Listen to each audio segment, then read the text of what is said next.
Я приветствую вас, дорогие друзья, уважаемые гости и подписчики моего канала. Всем большое спасибо, что ждете новые выпуски. Адвокат и политик Денис Неведомский на связи прямо сейчас. Денис, приветствую вас. Здравствуйте, Александр. Добрый день, друзья. Начать я предлагаю с интересных заявлений Путина. Причем они звучали последние 3 дня. Сначала на встрече с журналистами, о его готовности встречаться, но уже в завершающей фазе. Позже на питерском форуме, ну а потом вышел материал, я так понимаю, по мотивам вот этих общений с журналистами в Sky News Arabia, что такое, да, то есть где принципиально изложены вот видение, да, Путина о завершении войны. Я почему с этого начинаю? Потому что то, что он перечислил, там, признание референдумов, нейтральный статус, ну и так далее, это, в принципе, звучит постоянно. Однако, если вдуматься, то современная и сегодняшняя Украина не может на это пойти. У Путина прозвучало, что мы не хотим капитуляции Украины, а хотим, чтобы приняли реалии на земле. Но как раз-таки в этих условиях реалии на земле в Украине абсолютно противоположные. Как быть? И что вы думаете насчет возобновляющегося после 22 июня Стамбула? Мы уже обсуждали с вами эту тему, и, скажем, ничего нового не произошло, ничего не изменилось. Россия подтверждает те требования, на условии которых она готова к прекращению войны, то есть цели не изменились. Что касается Украины, мы уже обсуждали, что без переформатирования, без, возможно, переучреждения государства невозможно достижение мира на этой земле. Слишком много допущено ошибок, слишком далеко зашло гражданское противостояние внутри. То есть нормой в Украине стала конфликтность в обществе. То есть то государство, которое внутри себя не может найти мир, оно не может найти и внешний мир. И поэтому слова Путина следует так и трактовать, что мы готовы заключать мир, нам не нужно здесь распад, нам не нужно здесь, скажем, крупномасштабная, полномасштабная атаманщина и гражданская война, потому что опасно для любого государства с такими соседями. Но для этого нужен приемлемый формат. Именно об этом идет речь, и неоднократно об этом говорили и политологи. В принципе, это ложится в канву происходящего в Украине и оценка из России. Также была упомянута грязная бомба. Они спросили Путина, он говорит, катастрофический ответ будет. Немножко расширил это понимание там, Медведев, который говорит, что будут удары тактическим ядерным оружием. Зачем опять поднимается эта тема? Неужели Украина и правда, это не только на уровне разговоров или там горячих голов, вот это применение некоего вундерваффе для того, чтобы... Но опять-таки тут тоже возникает вопрос. Для того, чтобы что? Ну, Россия большая, даже если какую-нибудь там дурмашину взять и склепать и отправить каким-то носителям в сторону Российской Федерации, то зачем? Спасибо за яркую аллегорию с вундерваффе. Это как раз и есть то самое, это агония. На самом деле, когда у тебя нет системного подхода, за тобой нету стратегии, и ты пытаешься выдумать некую вундерваффе, которая может в раз переменить ход войны и изменить геополитику одним разом. То есть некая звезда смерти там, или как это можно придумать. Сюда же грязные бомбы. То есть, это очевидно агония и, скажем так, зачетных баллов к интеллектуальным качествам произносящих это не добавляет, конечно. Безусловно, если ты говоришь о том, что хотя бы у немцев вундерваффе это было оружие, которое нет ни у кого. То есть речь шла о создании оружия, которое перевернуло бы ход войны только по одной простой причине: его существования только у Германии. А ядерное оружие существует уже у большого количества стран. Как правило, это страны цивилизации. И, как мы видим, одиночному государству национальному практически невозможно создать ядерное оружие. Потому что для этого будут препятствия. И цивилизации, которые на сегодняшний момент обладают ядерным оружием, они будут всячески этому препятствовать. Потому что еще один, скажем, важный игрок за столом никому не нужен. Мы это видим сейчас на примере Ирана. Точно так же Никоим образом ни одна из цивилизаций, даже не берем российскую, возьмем англосаксонскую или европейскую, но никто из них не позволит Украине иметь ядерное оружие. Когда Украина его имела, если вы помните, то самым главным идейным вдохновителем отобрания оружия Украины были именно Соединенные Штаты. И на сегодняшний день позиция еще более ужесточилась. Поэтому эти разговоры, это все в пользу бедных и просто свидетельствует о панике, которая царит в головах неких победителей в той войне, в которой они уже проиграли. Что касается вообще диспозиции европейцев, очень примечательно, я предлагаю запараллелить два процесса. Выходит Трамп и дает очередные 2 недели, да, то есть для того, чтобы решить вопрос по Ирану. В общем, будет, не будет бить США по Ирану. Сейчас возникает такой главный вопрос, да, будет ли он втянут или не будет. Он говорит, что не верит главе своей разведки, что у Ирана нет ядерного оружия. Говорит, ошибается она. Есть мощности и желание создать ядерную бомбу у Ирана. Европейцы встречаются с министром иностранных дел Ирана и вроде как включаются в этот процесс, но Трамп их отвергает и говорит, они нам здесь не нужны. Тоже, так как программная позиция, это тоже очень интересно. Путин же в том интервью, о котором я упоминал выше, арабскому отделению Sky, он говорит, что в принципе мы не против, чтобы Европа присоединилась к этой площадке.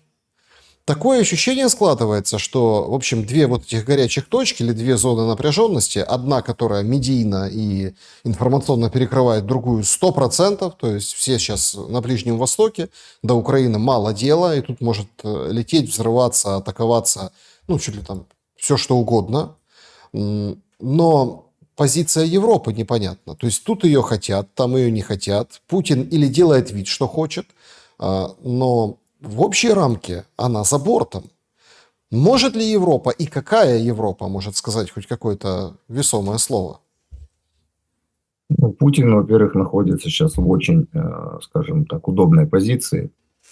То есть на Ближнем Востоке пытается себя позиционировать как миротворца. И в то же время очень удобно и комфортно себя чувствует в украинском треке. Что касается Европы, то на сегодняшний день Европа явно занимает роль сателлита, и ее потуги быть субъектной и какую-то проводить отдельную политику от Соединенных Штатов, они уже видно, что очевидно провалились. Прошу обратить внимание на тот момент, я думаю, что это у нас тоже будет темой разговора, оно соприкасается с заданным вами вопросом по поводу того, что информация негативная о Ермаке распространяется именно британскими СМИ.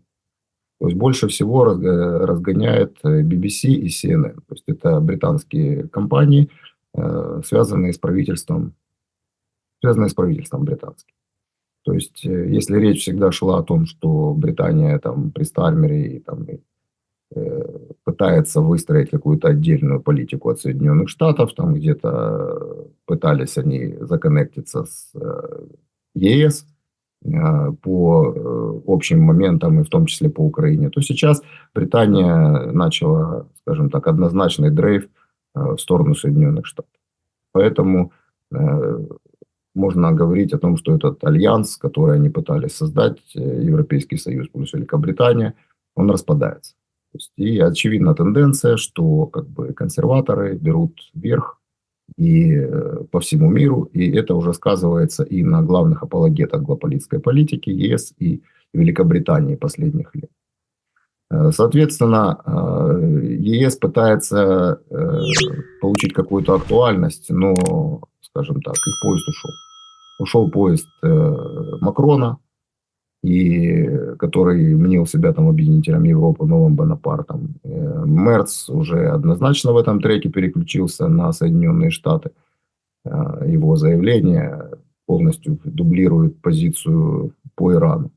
Что касается Трампа, так он однозначно высказался и не меняет, скажем, свою позицию по внешнеполитическим трекам его интересует Ближний Восток и Тихоокеанский регион. Это Китай, Тайвань. То есть именно там будут сосредоточены усилия Соединенных Штатов, как финансовые, так и геополитические, так и военные. Мы уже обсуждали о том, что договоренности по разделу сфер влияния уже достигнуты, и они соблюдаются. И все меньше внимания будет уделяться украинскому театру военных действий, как бы кому того не хотелось. Вы упомянули о Ермаке. Настолько все критично, потому что разное мнение гуляет. Одни говорят, что это какая-то заказуха, другие говорят, что это чьи-то игры, кто-то говорит, заплатили, чуть ли там не украинцы, противники Ермака. Но как-то вот действительно недельной давности визит разложен в таких красках в Политико, что заставляет задуматься. Плюс еще определенные проблемы, не знаем до конца по поводу Чернышова, да, вице-премьера. То есть НАБУ взялось за окружение Чернышова, раньше за окружение Миндича. Это считаются близкие к Банковой люди. Их там называют кошельками, их называют, собственно, в общем, близкие. Да, то есть те, с которыми делают деньги, делят активы. И это вот очень близко к самому Зеленскому. Поэтому возникают вопросы, откуда ноги растут. Вернется, не вернется Чернышов, непонятно, но если присовокупить удар по Ермаку и, собственно, вот эта отработка окружения, то тут выстраивается некий план. Или это все как бы кажется, на самом деле это разного порядка вещи. Как вы смотрите на это как человек, разбирающийся и в правоохранительной системе, и в, давайте я так выражусь, подходах за кулисами. То, что не пишут в пресс-релизах, то, что не выдают на гора, а то, как это делается и функционирует изнутри. То, что говорят некоторые аналитики, как правило, связанные с Банковой, что это кто-то заплатил, что это джинса, то, это примитивный антикриз. То есть и рассчитанный на такое же примитивное мышление слушателей, которые не такое хавают. Политико всегда была комплементарна к украинской власти, к Зеленскому и к тому же Ермаку. CNN и BBC, как это у них называется, стратегическое молчание хранили. А сейчас, посмотрите, это синхронная, согласованная позиция. Причем, как вы правильно отметили, именно разложили по полочкам весь визит. То есть на каждое утверждение о перемоге, о встрече с важными лицами,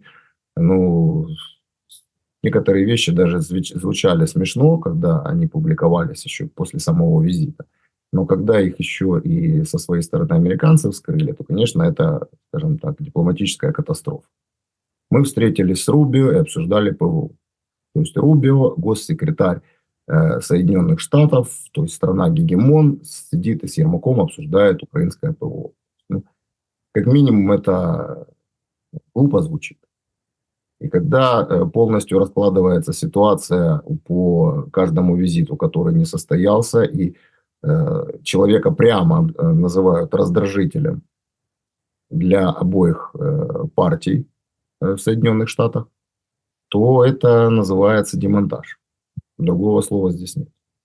И то, что происходят синхронные удары по окружению, по этим, так как она говорит, 5-6 менеджерам эффективным, то есть мы уже видим Чернышова, мы видим Ермака, мы видим окружение Миндича и самого Миндича. То есть, я думаю, там недалеко осталось.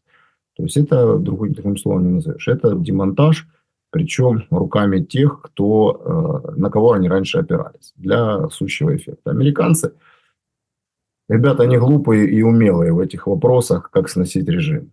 То есть, все ждали громких отчетов аудиторов. Помните, там где-то месяц назад объявлялось о приезде аудиторов. И после этого не было никаких громких заявлений. Хотя я уверен, что много чего нашли. Но сейчас начался процесс демонтажа при помощи тех стран и тех сторон, и тех СМИ, которые всегда были комплементарны украинской власти. То есть это свидетельствует о том, что даже тот оплот, на который рассчитывали там Зеленский с Ермаком, что там, ладно, там Трамп с ума сходит по их логике, но у нас есть там потужная поддержка Европы, Евросоюза, Великобритании, там Ми-6, то есть они нам, за граница нам поможет. А вот демонстрация именно с этой стороны, не то что поддержки, а даже не то что не поддержки, а вот именно такого, ну, можно сказать, терминирования их как политических деятелей, как людей, которым надо оказывать поддержку. То есть это свидетельство того, что не то, что карт нету, а их даже уже и забрали даже шестерки.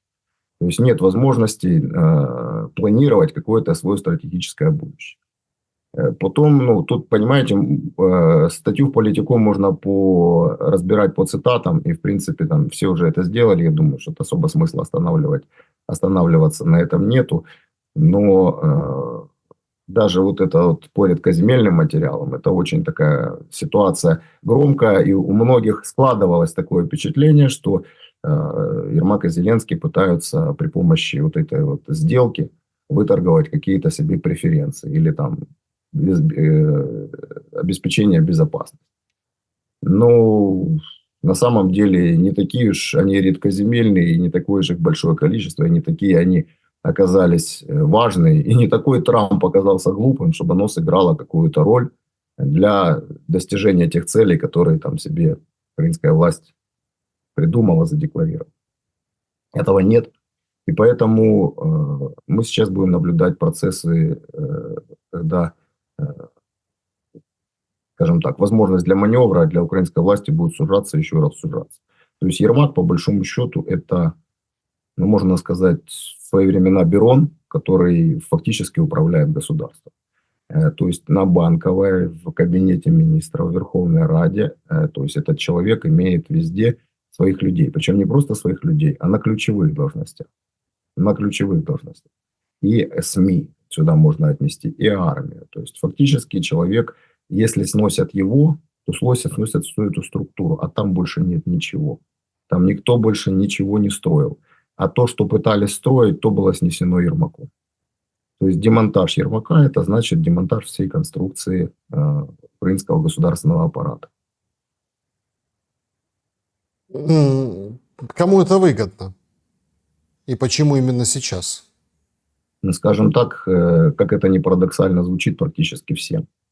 Потому что в той позиции, в которой находится государство Украина, это, как вот знаете, как вот этот дом в Рамадгане, по которому нанесли удар иранской ракетой, его уже невозможно. Да, там остались какие-то ценности. У людей там воспоминания, возможно, какие-то там детские воспоминания. Кто-то там рос, кто-то там альбом оставил там с родительскими фотографиями, с фамильными ценностями. Но оставить эти стены уже невозможно. Они уже настолько разрушены, они уже настолько подточены, что и только можно под снос.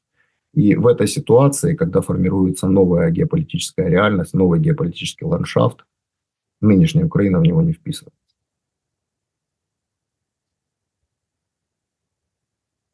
Насколько это может быть болезненно, да? Вот этот, ну, насколько это будет, может быть, кулуарно или там незаметно пройти для украинского народа и вообще украинского общества? И насколько это может быть болезненно? Я задаю этот вопрос ввиду того, что, ну, слушайте, понятное дело, что там и так все там догадывались, но становятся очевидными такие, ну, такие страшные вещи. Когда там самые честные в мире расследователи, да, там, бигусы, оказываются в структуре СБУ, работают внештатно, то есть и гордятся этим.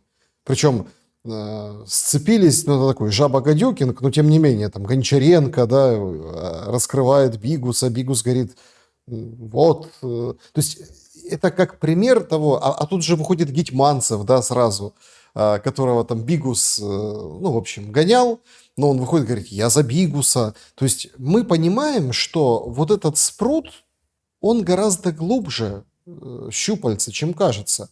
Это не просто какие-то 5-6 менеджеров, и все так смеются, там, мол, ну, подумаешь, там Миндичи, окружение, кошельки, ну, был Шефир, да, не стало Шефира, он там вовремя, ну, ушел. То есть, ну, и все так как-то, ну, какая-то группа, элитка, какая-то номенклатура, еще такое любимое понятие вот, советское, ну, вот это вот прослоечка, и, собственно, все. А народ как бы вот воюет, народ занят делом, там, помогает, донатит, противостоит, спасается. Но здесь, получается, это пример того, как это государство, эти щупальца Ермака, эти щупальца спецслужб, они проникли, как оказалось, гораздо глубже. Причем люди, это вот для меня каминг-аут исключительно профессиональный вот этого Бигуса, он еще знаете, в чем заключается? Это вот как Оксен Лисовый. Целый министр образования написал, что и с гордостью сложил свою кандидатскую, что это типа не он писал, вот с гордостью я кладу, мол, новые времена. Но он же украл работу. Это же он взял работу, списал. Ну, это же парадокс, в этом нельзя признаваться. Точно так же и по поводу там Бигуса. Да? То есть понятно, что сливают данные, понятно, что есть там какое-то сотрудничество. Ну, так не бывает. Но вот так вот, как бы называется, спрятать на видном месте – у людей просто переворачивается сознание, у понимающих, знающих, что можно, что нельзя, что такое хорошо, что такое плохо. Так вот, суть этого вопроса. Так может получиться, что вот эти метастазы проникли глубже, гораздо глубже. Ну, я же говорю, что Ермак это не просто один из менеджеров, это не просто, скажем, здание один этаж. Нет, это несущая конструкция. То есть это удар по несущей конструкции, и, соответственно, вот эти все Бигусы, Гончаренки, Чернышовы, это вот, знаете, когда нанесен удар как бы в ключевом месте, то начинают бежать трещины во все стороны. Вот это вот трещины во все стороны, которые уже настолько явные, что даже человек, неискушенный в политике, он видит о том, что конструкция разрушается, причем ускоряющимися темпами. Нет ни единого места, где украинское государство на сегодняшний момент преуспело. Ни единого места, где бы оно преуспело. И ключевые моменты, которые происходят, они, может быть, и не важные точнее, вот в качественном моменте для существования государства. Но если государство ставит акцент именно на существование вот таких внешних вещей, вот как учитель этот Авраменко, этот учитель украинского Зеленского, человек с кодом нации и все остальное. Там, человек, оказывается, уже давно из нации это избежал и комфортно себя чувствует за границей. Чернышов, который там главный миньетчик, который собрался возвращать украинцев, он сам сбежал из Украины. То есть, ну о чем это говорит? Что сам смысл создания вот этих вот структур, он противоречит как здравому смыслу, так и тому, что внутри у этих людей. То есть, когда государство существует неискренне, когда оно противоречит само себе, то люди же это видят. И люди чувствуют о том, что эта конструкция ненадежна. И надо или бежать оттуда, или подальше отойти, как минимум, чтобы при том, когда она рухнет, чтобы она не завалила своими обломками. Вот сейчас, в принципе, у обычного гражданина Украины мысль такая, что надо пережить этот этап, чем бы он ни закончился, для того, чтобы просто не привалило обломка. Но обломками приваливает. Катастрофические подробности ситуации в Харькове в ТЦК. Человек просто выбросился из окна 3-го этажа. ТЦК горит. Ну, просто какой-то нездоровый шаг. Акробат. Да, ну вот так вот. Перемкнуло что-то, взял и выбросился. Адвокату этого человека ногу сломали, били его, унижали за то, что он пришел защищать своего этого подзащитного, который исключен из учета, которому там, ну это все знают, как делается. Порвали военный билет, написали новый, ВЛК новое, все, вперед, ты заново родился, готов ко всему. И все. То есть адвокату ногу поломали, побили. Этого тоже 3 суток мусолили, мурыжили, издевались. Да. Он в конце концов шагнул в окошко, потому что он понимает, что лучше поломанная нога условно, там, или ребро, да, и какое-то время для себя выиграть, чтобы отцепиться от этих гиен, да, которые хватают. Причем интересно, что это доходит до уровня падальщиков. В Трусковце, запад Украины, Трусковец, хоронили героя. отпевали, там дальше по программе поминки, ну, такая траурная процессия. И туда приехали ТЦКшники там кого-то крутить. То есть мы видим, что это уже совершенно какое-то другое состояние Украины.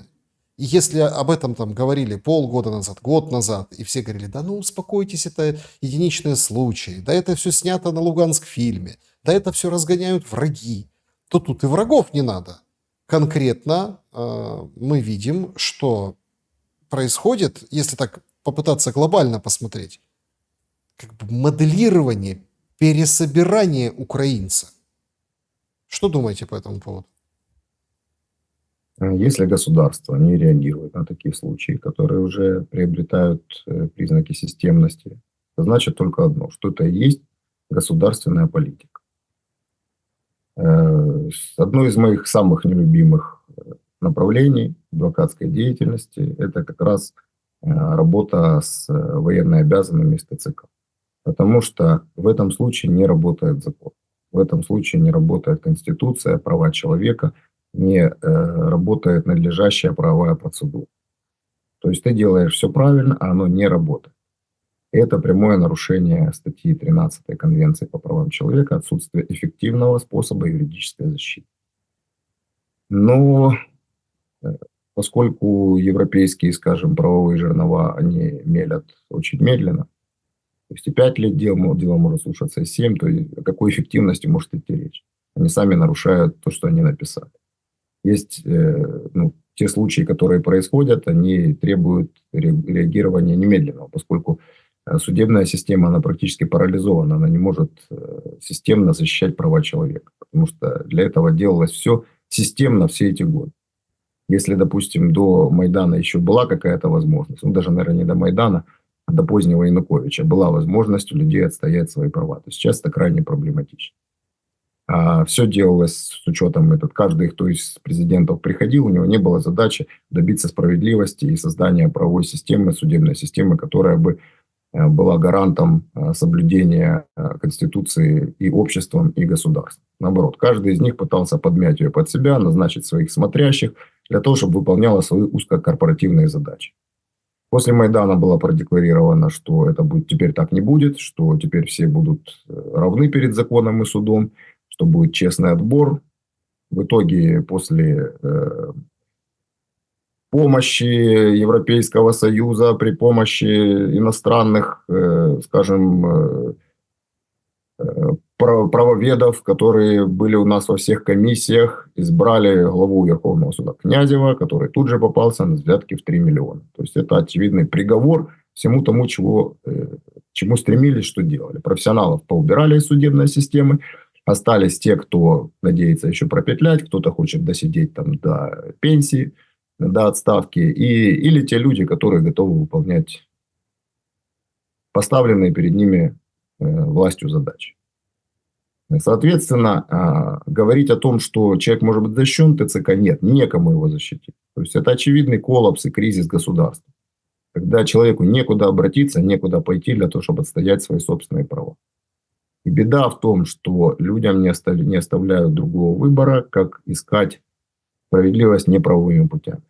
И это сейчас уже вот эти бунты, которые происходят, и пока еще как бы они имеют, скажем так, характер редкий, но тем не менее эта тенденция будет усиливаться, и она будет обретать все более глобальный характер. Это очевидный кризис государственного управления. Ну, это уже есть, как это в Одесской области подошли проверять, а там с ножом парни, да, в общем-то, ой, напали на группу оповещения. Так, а что напали? Ну, потому что, видимо, попытались бусифицировать кого-то, каких-то мужчин. А у тех просто там, у кого-то нож, у кого-то кастет, у кого-то еще что-то. Ну и, собственно, вот так и решает вопрос улица. То есть улица возрождается в том понимании, в котором, ну, только еще хуже, да, потому что... Александр, вот момент очень важный, который вот вы затронули по поводу улицы. Знаете, почему было очень опасно и в то же время не приемля, скажем, постулаты коммунистической партии еще тогда Я против был того, чтобы ее запрещали. И потому что это был открыт ящик Пандоры, и уже стали запрещать все политические партии. Мы сейчас дошли фактически до монокоалиции и существования одной партии, а все остальным разрешают. То есть они все стали, скажем так, сателлитами по большому счету. Почему, в чем важность вот этого, почему в Америке это понимают, важность этих политических процессов? Потому что если человеку не дать возможность цивилизованным способом отстаивать свои права, он будет их отстаивать нецивилизованно. То есть если человеку не дать возможность отстаивать цивилизованным образом свои права, а каким образом цивилизованным? Через политические партии, через общественные движения, через, скажем так, политический активизм, но не в той суррогатной, не в том суррогатном виде, в котором у нас сделали политических активистов, а гражданские активисты, которые были у нас на самом деле. Очень многие люди, скажем так, позиционировали себя как борцами за права человека и без всяких внешних грантов. Но это все было уничтожено. Был создан единый суррогат, вот эти НГО соросовские, которые, скажем так, себе забрали все вот эти вот кластеры общественные. И ликвидация партий, она и привела к тому, что люди не имеют возможности отстаивать свои права цивилизованным образом. То есть фактически дан пас на улицу. Улицу тоже пытаются контролировать. Создают при этом, и это, скажем, во время войны только увеличилась, выросла эта тенденция. Оно было и до войны полномасштабной, когда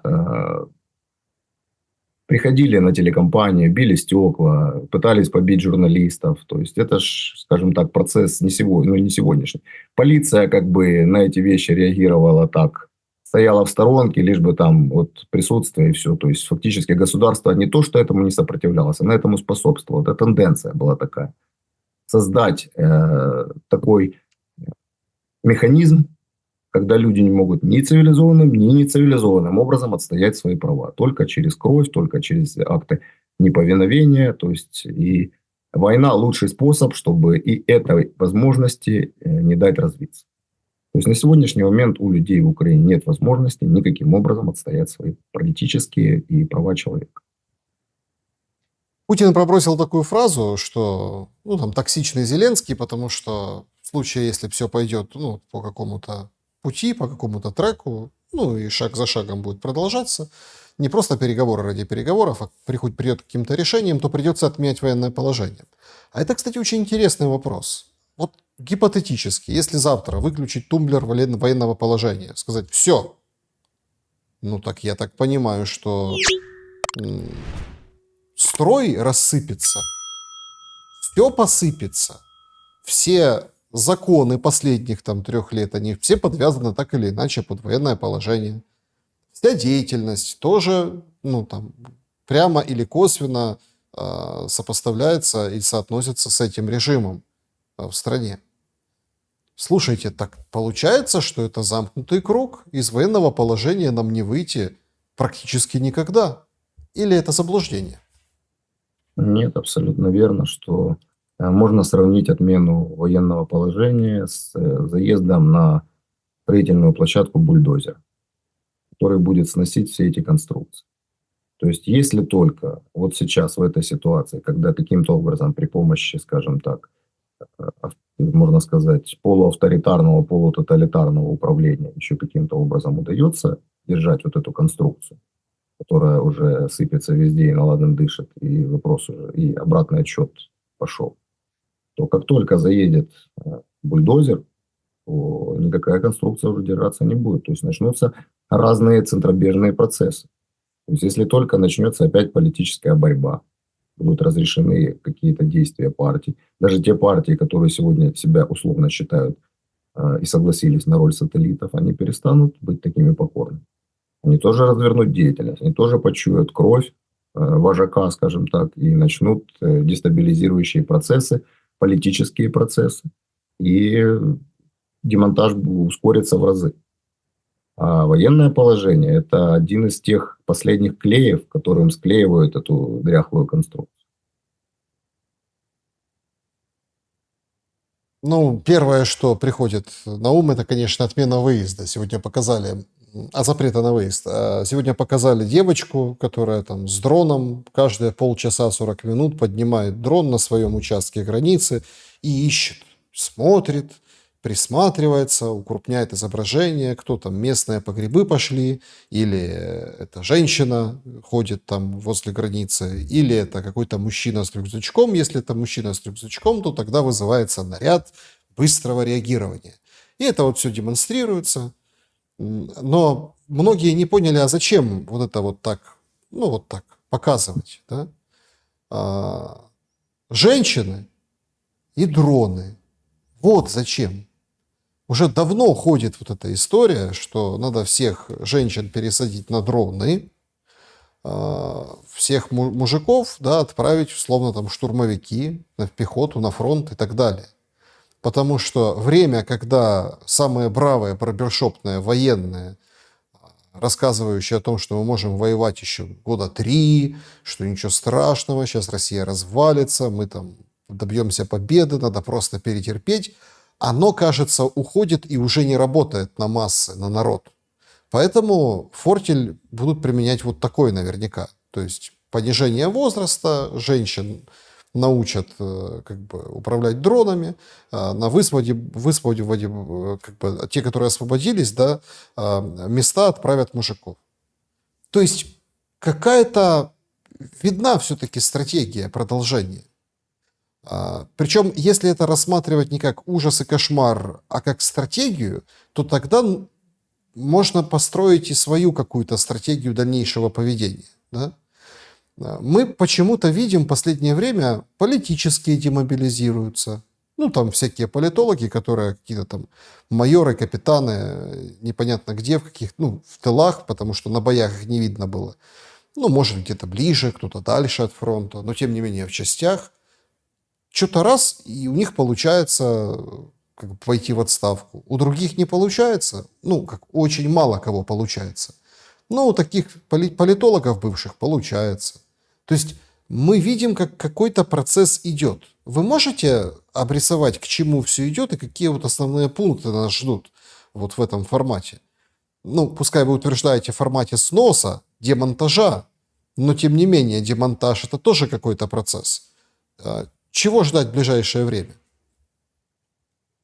Очевидно, что власть будет пытаться каким-то образом продлить собственное существование и с этой же целью существования тех конструкций, которые сегодня еще есть, хотя и формально.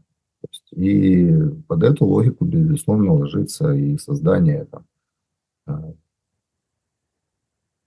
мобилизации 18-24 югендов очередных и женская мобилизация. Но дело в том, что вот эти процессы, они крайне опасны в взаимоотношениях государства и общества. Когда там по беспределу поступают с мужчинами, то есть это еще как бы такие риски допустимы. Но когда дело касается еще вчерашних детей, 18 лет это только формально человек является совершеннолетним, на самом деле это еще дети, это вчерашние школьники.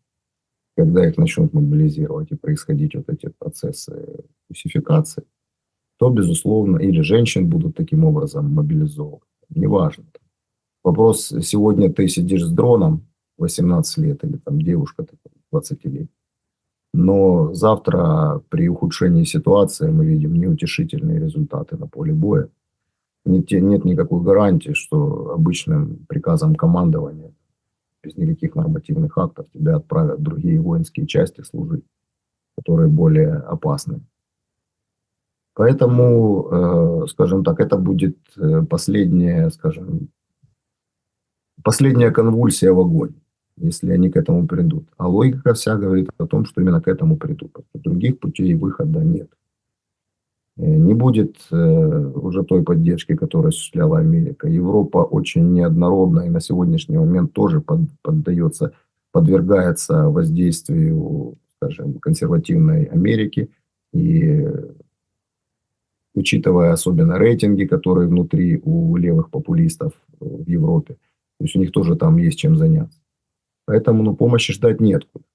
Остается рассчитывать на собственные силы, а собственные силы это и есть. Или мобилизация несовершеннолетних, мобилизация от 18 до 24 лет и женская мобилизация. Откуда-то надо брать ресурс. При этом вы совершенно справедливо упомянули ситуацию по поводу барбер-воин. И тех, кто называет там себя журналистами, как они все мобилизовались, артистами, которые ни дня не находились на боевых позициях, кроме госконцерта. И люди видят несправедливость. То есть государство продолжает играть с обществом крапленными картами. Люди это видят, безусловно. И никому не хочется пасть жертвой вот этих игр. Никому не хочется быть тем самым Протесилаем, который первый ступил на землю Трои и получил копье в грудь. Все прекрасно понимают, что ситуация разрешится в ближайшее время, что мы находимся в такой стадии, в точке бифуркации, когда решается, что будет дальше, и обратного пути уже не будет. И никто, как я уже сказал, не хочет быть погребен под обломками рушащего здания. Отсюда и проблемы с мобилизацией. То есть на самом деле мобилизационный ресурс взрослых мужчин есть, но люди не верят в это дело. Вот в чем дело. Они видят, что у власти одни правила на войне, а у людей, у общества правила другие. Тот, кто служит власти, они получают преференции, они могут уволиться, они могут служить, где они захотят, или служить формально. А людям приходится идти уже непосредственно на передовую, практически без обучения.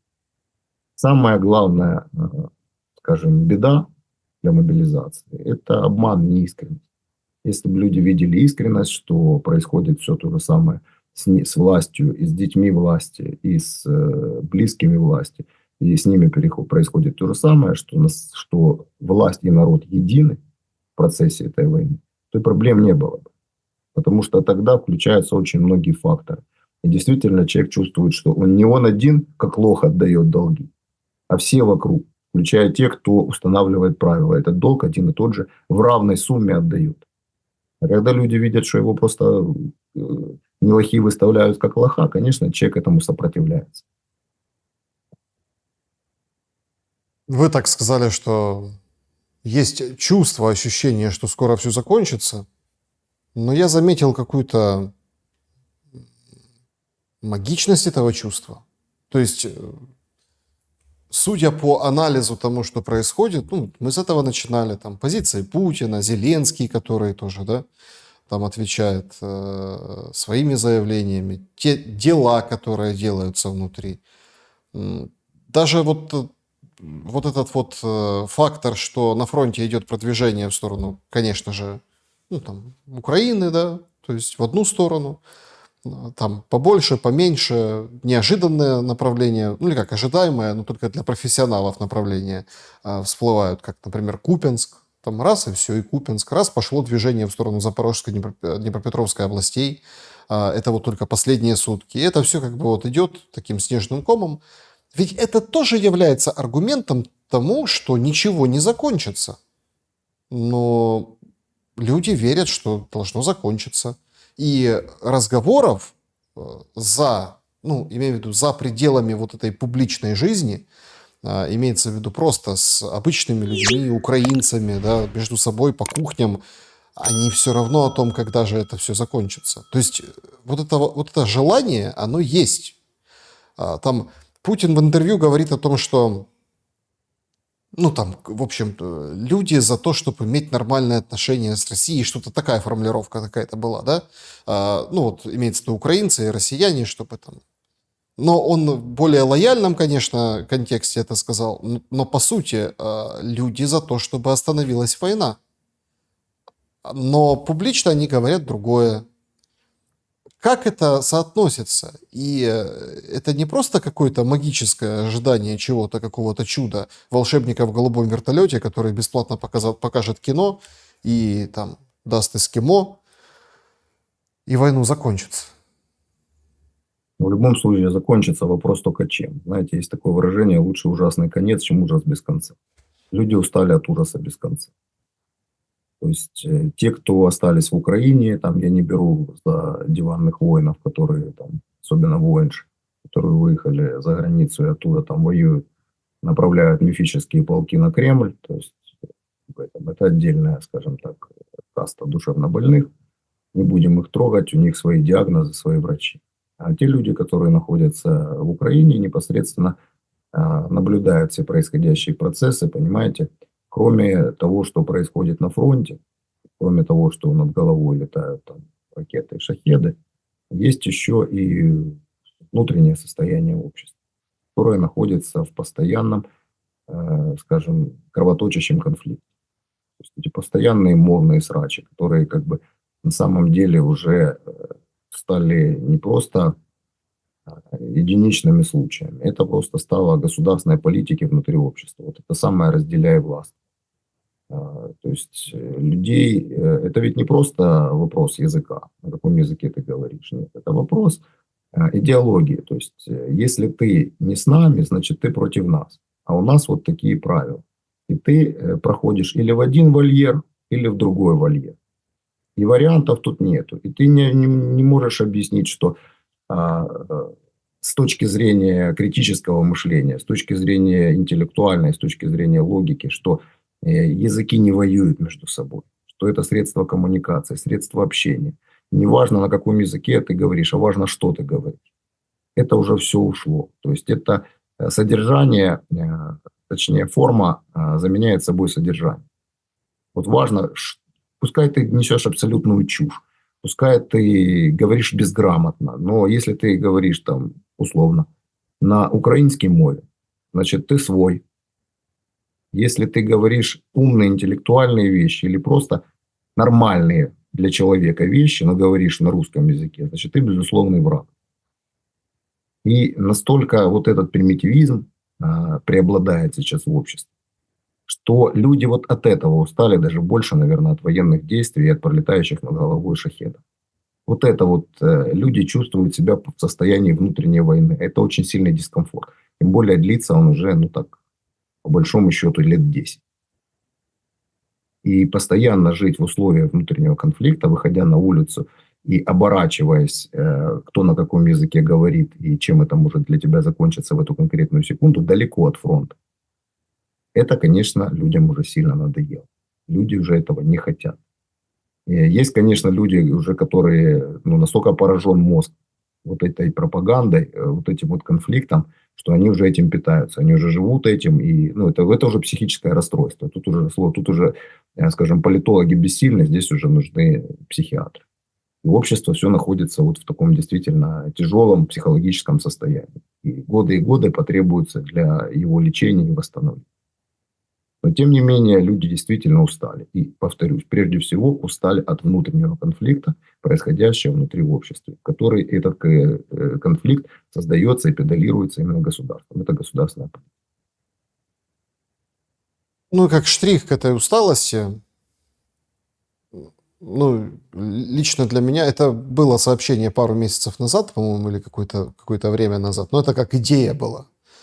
Вроде бы как ввели это, вот сейчас объявили. Одна из сетей супермаркетов, ну, с такими недешевыми ценами, разных там по классам, но, в принципе, таких, ну, супермаркетов, не будем рекламировать, вводит оплату за продукты в рассрочку. И вы знаете, тут как-то вот к этому, ну, понятное дело, что там ты начинаешь там думать, там, а как там, кто, ну, ясно, там есть разные поводы, например, да, там какое-то большое застолье, или вот те же поминки, куда приехали ТЦКшники, да, и нужно там закупить продуктов, это там, ну, это, в принципе, это как инструмент, когда ты там рацию включаешь, ну, ты понимаешь, что это, ну, да, то есть инструмент для того, чтобы там затарились, потом частично отдали, то есть это, в принципе, может быть.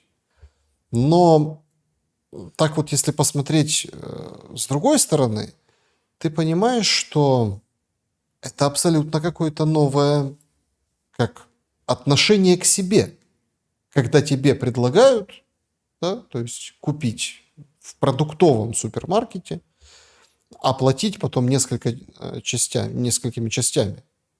То, что там евро взлетело, исторический рекорд по отношению к гривне, то, что там есть такие проблемы экономические, все вроде как привыкли к этому, да, ну там эксперты какие-то, политологи, экономисты чего-то говорят, как это, бубнят себе по этим всем ютубам, студиям и всяким телевидениям.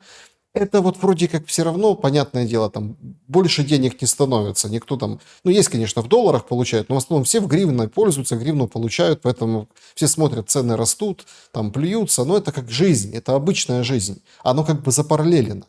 Но когда приходят вот такие новшества, инноватор, ты как-то немножко по-другому соотносишься. Соотносишь себя и ну, с тем, что является первичной экономикой и бюджетированием, ну, бюджетом своей семьи. Это ведь абсолютно новые как бы ощущения как бы возникают экономической единицы украинца. Что вы думаете по этому поводу? Какие у вас мысли? Ведь это кажется, что ну, это вообще что-то абсолютно другое, когда тебе предлагают в рассрочку купить пирожок. Рынок и маркетинг являются индикаторами экономического состояния общества. То есть торговые сети подстраиваются под условия, которые создаются в этом обществе. То есть у людей это свидетельствует о том, что имеется такой спрос на такое предложение. У людей нет возможности купить то, что они считают нужным, а это предметы первой необходимости, это еда, без которой человек существовать не может.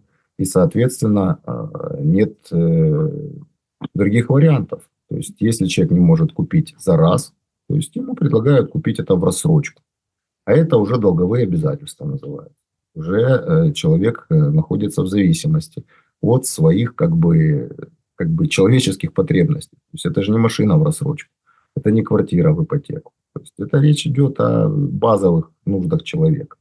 И помните этот самый, до войны там некая Третьякова говорила о том, что 5000 гривен в месяц на человека достаточно для базовых потребностей. То есть базовые потребности – это съесть кусок хлеба и выпить стакан воды. Вот это является базовой потребностью. Фактически еда – это тоже базовая потребность. И думаю, что такая тенденция будет нарастать. Причем класс и уровень вот этих вот супермаркетов будет понижаться. И, скажем, уже те, которые являются супермаркетами массового посещения, массового потребления, они скоро тоже на это перейдут. И люди уже будут не просто, скажем, должниками банкам, они будут уже заложниками собственных естественных потребностей. Ну, это тоже говорит о очень таких разрушительных процессах внутри общества. Если государство не может обеспечить базовые потребности человека предоставлением, я уже не говорю за безопасность, предоставление работы, которая будет оплачиваться каким-то образом нормально, чтобы человек мог обеспечить свои базовые потребности, это говорит о том, что государство свою функцию не выполняет. А если оно не выполняет свою базовую функцию, то зачем оно нужно? Денис Неведомский был моим собеседником сегодня. Я благодарен за время и мысли. Спасибо, Александр. Всего доброго, друзья. Друзья, спасибо, что посмотрели это видео. Пожалуйста, подпишитесь, поставьте лайк. Напишите, что думаете в комментариях. Берегите себя и друг друга. Добра и света, несмотря ни на что.